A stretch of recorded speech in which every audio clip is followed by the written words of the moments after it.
Start again, D, start again. This is such hard work. I feel like I haven't done it for so long. It's such a process. We go. We go get it. We go get it, D. We go get it.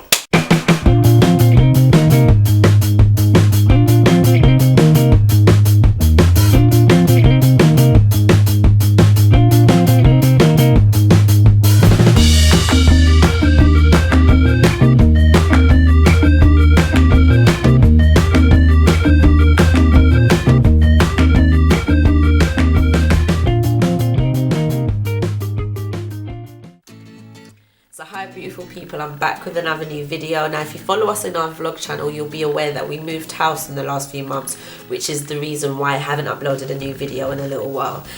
So I thought what better than to do a moving tips video, because there were a few things that I did do during moving that made it such an easier process and a lot less stress-free.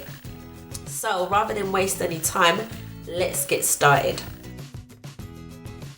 So my tip 1 for moving would be do one room at a time. Now I know that sounds so silly. Why do you do any other rooms? That some people move and they may do the bathroom, the kitchen, the living room, the front room, their bedrooms all at the same time.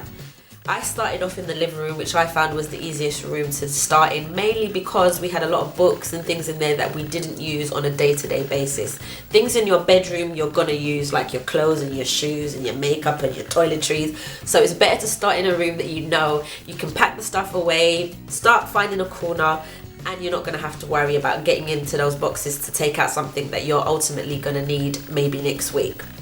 So that might sound really, really simple, but stick to doing one room at a time. And obviously, as you get closer to your closer to your moving date, you can then do your bedrooms lastly, and then possibly the bedrooms and the kitchen can be done towards maybe the last few days before moving. So that's tip 1. So tip 2 would be to clear out as you're packing. Makes sense? Does it make sense? I hope it makes sense. So basically what I did was went through all the stuff we had and basically thought, am I gonna need it? Do I need it? Have I thought about it? Did I even remember I had it? And if none of those were yes, then basically I just either threw it away if it was something that nobody could find a use to, or if I knew it was something like maybe baby stuff or toddler stuff or young kid stuff that I know I've got friends who've got kids, I was like, hey, I've got these jackets or I've got these old jeans that have hardly been worn, would you like to take a couple? And I was able to clear out that way. If not, your local charity shop, donate, give away, do whatever you can, but definitely clear out, because the last thing you want to do is take all your stuff that you don't want to your new address. Just pointless. So tip 3 is to keep all the things from each room in the same box.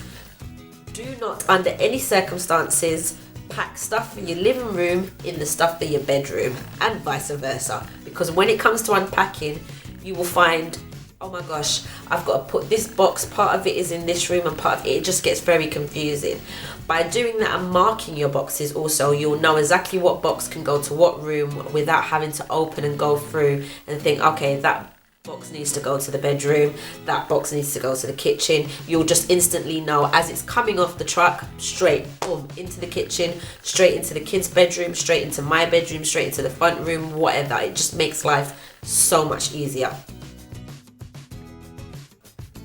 I don't know where everyone is from or where everyone lives and what the process is, but in the UK, cardboard boxes seem to be somewhat of a non-existent entity.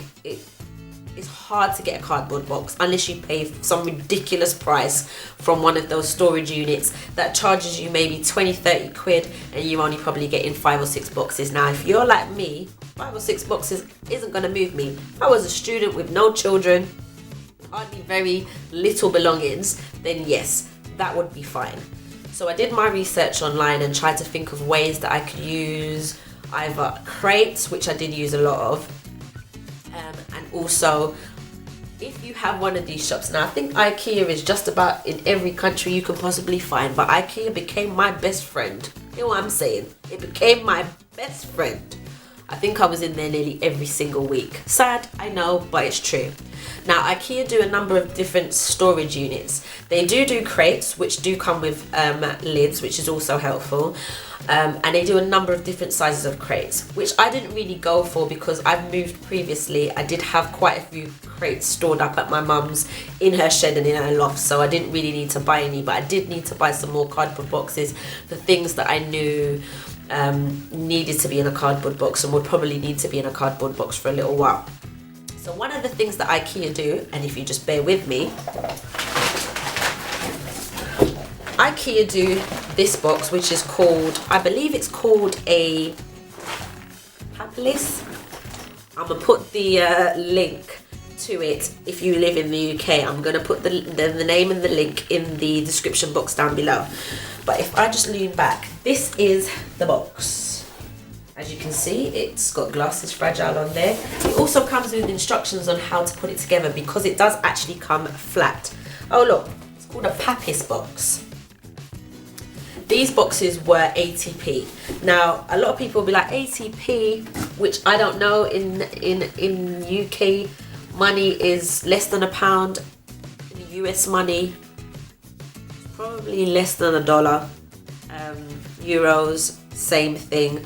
They're not very expensive. However, they are quite deep, as you can see from the side. And it comes with a lid and 2 handles on each side, which is really great for being able to carry, which is one of the things I do find about moving boxes that are quite hard.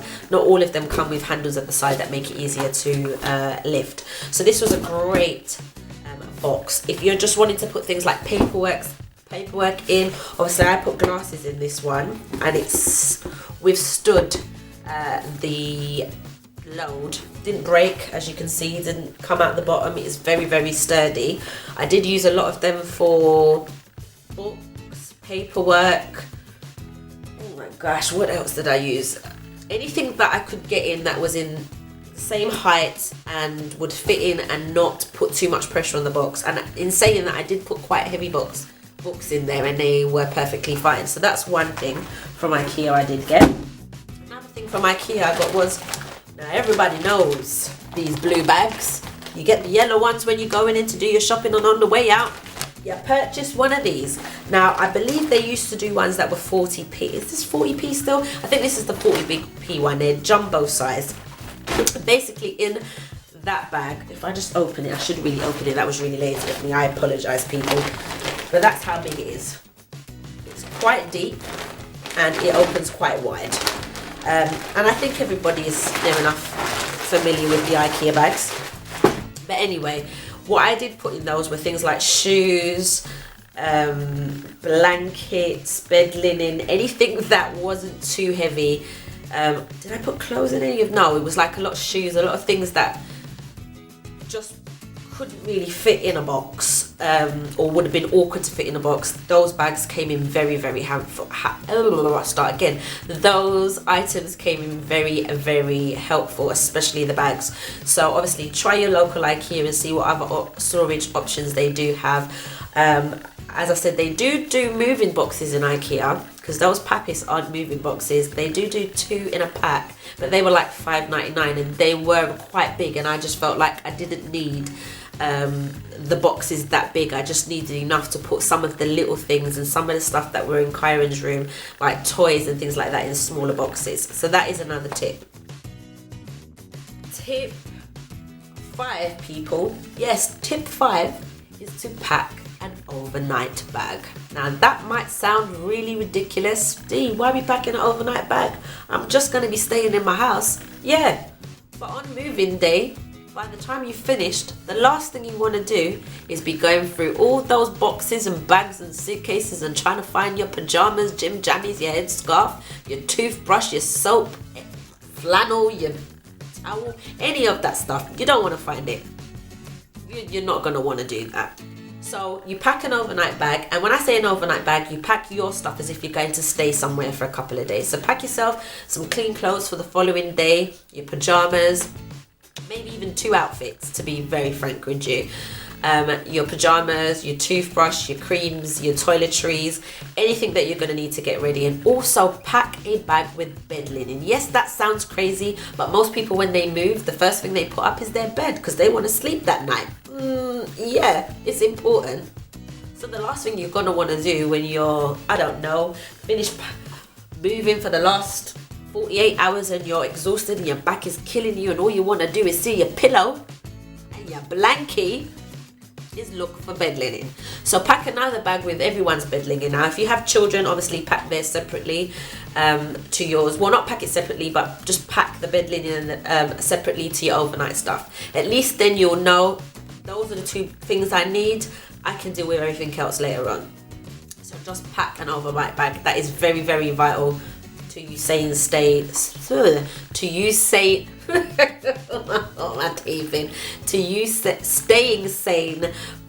the following days when you're trying to unpack and get yourself together and get all settled in. Tip 6. Is that right? Tip 6, yes. Mail redirection. 2 words. Mail redirection. Yes.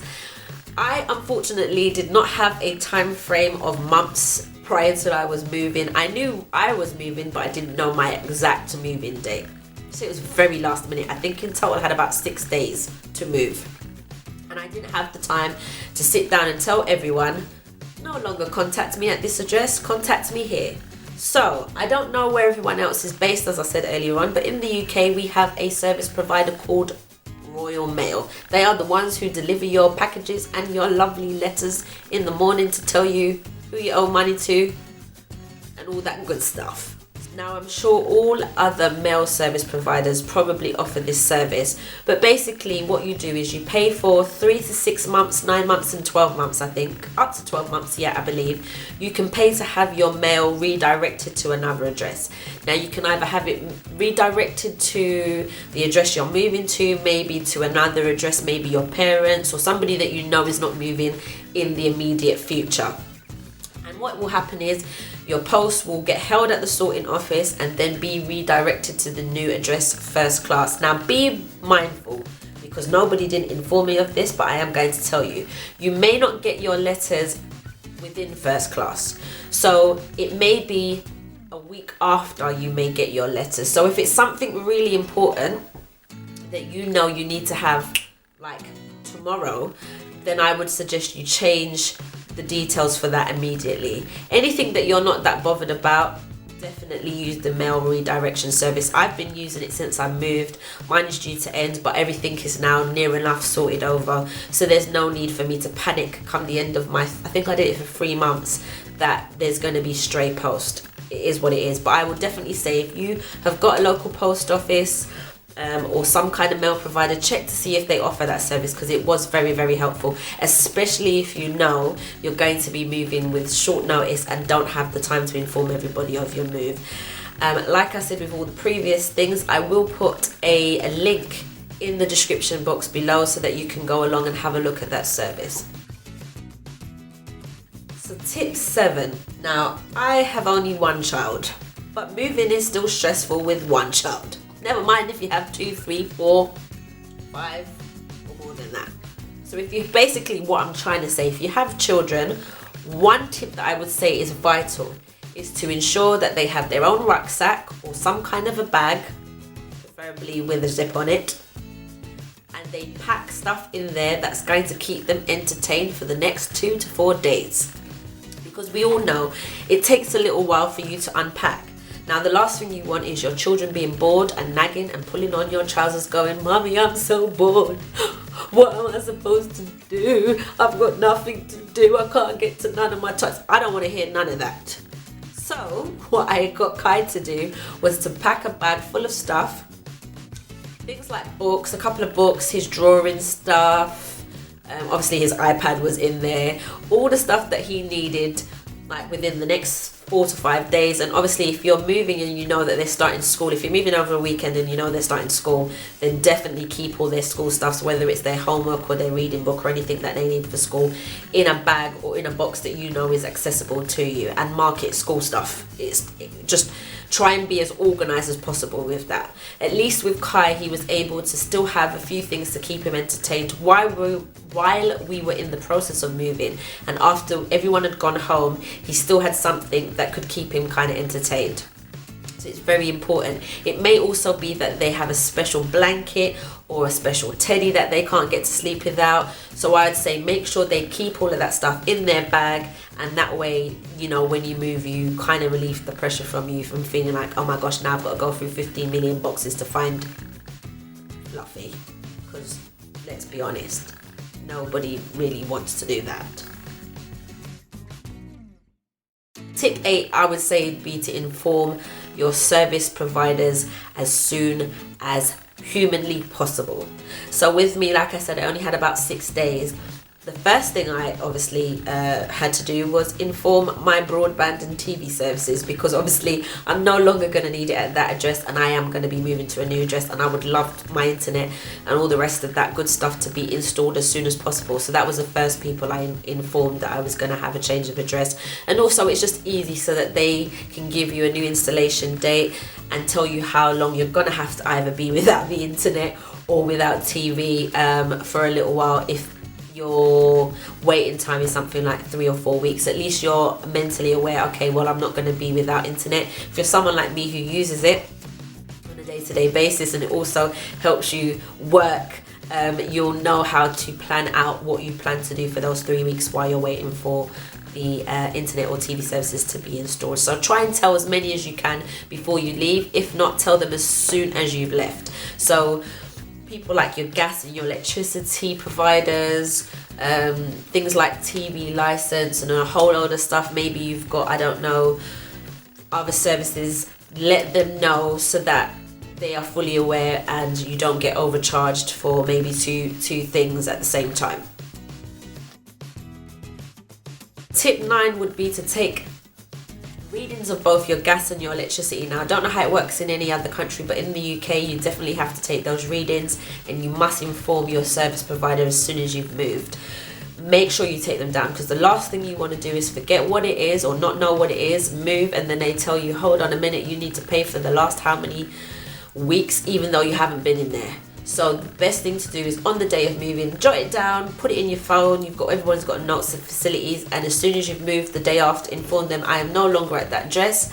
This is my meter reading, and what they'll do is they'll send you a new bill up to that date to your new address, and it just makes it a lot easier. And that is definitely a tip that I'd say do not miss out. Don't pass go, don't collect 200, ensure that you do it, otherwise it can cause you a lot of headache in the future. And last but not least, my number 10 tip is to enjoy. As stressful as it is to be moving, enjoy the fact that there are some changes going on in your life. Maybe you're starting in a new country, or you're starting in a new area, and there's so much to learn and explore about the area. Enjoy it as much as possible, because some people live in the same house for 40, 50 years and never move and never have that experience of change. And obviously if you're moving, maybe there is a reason you're moving. For me, it was the greatest thing ever. Definitely will say it's changed my life a lot. That might sound really OTT, but if you understood where I was living before, you would totally understand why I'm saying that. And also because now I feel a little bit more settled than I have felt in the last 10, 11 years of my life. So for me, moving was, as much as it was just stressful, I enjoyed it immensely, because it meant I'm starting something new, something that I'm going to enjoy, and I have somewhere that I can finally call my own. So that's it. Those are my tips for moving. I hope you found them helpful. I hope they were helpful in some shape, way or form. As I said, any of the information or any of the links, I will leave them in the description box below. And do check them out if you are in the process of moving. I hope you've enjoyed this video. Don't forget to rate this video, give it a thumbs up, And also don't forget to hit that subscribe button so you don't miss any more content on our channel. If you're also not a subscriber to our vlog channel, then come on and see what you're missing. Get to know us a little bit better. I'll also put a link in the description box below. So I'll say, guys, have a lovely day and I will speak to you soon. Take care. Bye.